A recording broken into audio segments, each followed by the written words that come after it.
If you're finding your Insta360 GO 3 a little confusing, especially if you had a GO 2, then this is the video for you. Let me guide you on how to set up the GO 3 for best captures in and out of the action pod, with a few other helpful hints to help you get the best out of your camera. Let's get into it. When you picked up the GO 3, you probably didn't realize it, but you're actually getting two cameras in one, because the naked GO 3 without the action pod behaves a bit differently compared to when you join it up and place it inside the action pod. Of course, you get the benefit of the screen to preview and frame selfie footage when it's in the action pod, but what are the other key differences you need to know? Well, that all boils down to how you want the camera to behave when you want to get shooting in a hurry, whilst also saving your precious battery time. Let me help you get that balance right. First, let's talk about the GO 3 plus action pod combo and power management. If you don't use your camera for a certain number of minutes, it will power down,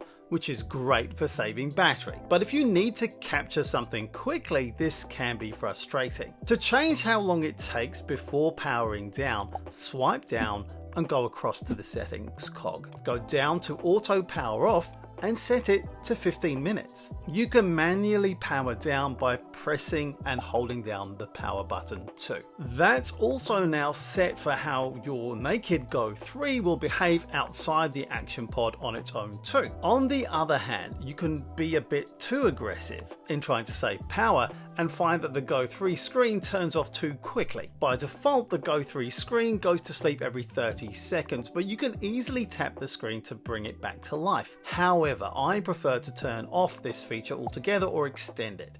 To do this, swipe down from the top of the screen, swipe across to the settings cog, select general, go down to auto sleep and change it to over 3 minutes or never. Here's another way to make sure you're managing your battery capacity as tightly as possible.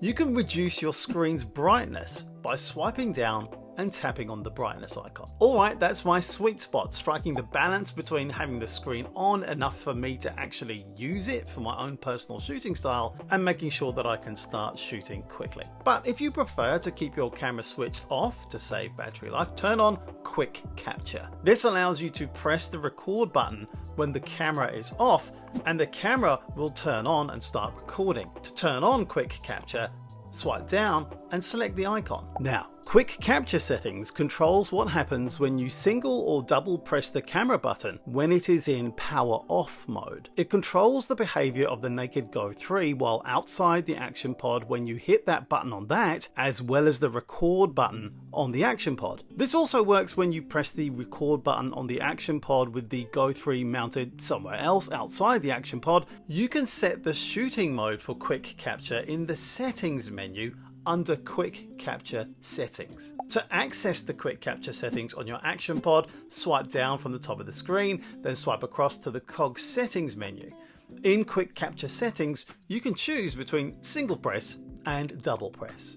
Single press allows you to turn on the camera and start recording with just one press of the button. Double press allows you to select the shooting mode by pressing the button twice. At the moment, the modes you can choose are 2.7K video, free frame video and photo. You can customize the shooting parameters such as aspect ratio, frame rate, resolution and field of view. Now the GO 3 button settings option controls what happens if the naked GO 3 button is used when it is already powered on, and also when the action pod is not connected via Bluetooth or powered off. Now this mode allows you to select from all possible recording modes, not just the limited set available in quick capture. To set this up for when you have a naked GO 3 and using it powered on out of the action pod, go back to the settings menu and select GO 3 button settings. Here you can select shooting modes for both single and double press. At the time of making this video, that includes 2.7K video, free frame video, time lapse, time shift, slow motion, loop recording and photo, HDR photo, interval photo and even star lapse. You can also customize those shooting parameters such as aspect ratio, frame rate, resolution, and field of view. Remember, at the moment you'll have to press again to stop shooting. Now, if you want quick access to more recording options when using the Go 3 in the Action Pod, use the Q button on the side. The quick button gives you access to your favorite customizable settings. Every press of the Q button takes you through a different mode, such as skiing or biking. You can customize modes 1 through 5 and change the resolution and frame rate for each of these. Here's a new cool feature that you can access with the Action Pod. To create a new custom mode, press the Q button and then the plus icon. Select the mode you want to change and tap the plus button and adjust the shooting mode, resolution, and other parameters. You can quickly switch to your favorite Reels or TikTok mode in 9:16 or your preferred settings for shooting a time-lapse, whatever you choose. At the moment, you can't actually change the custom preset name, but hopefully that will be coming soon in a fresh update. You can even dig down to set the level of stabilization you want if you're making a 2.7K video preset. If you want to know more about that, check out this video on stabilization to help you choose the right mode, and YouTube thinks you might find this useful too. I'll see you there, but don't forget to check out my extensive Go 3 playlist too, and have fun out there.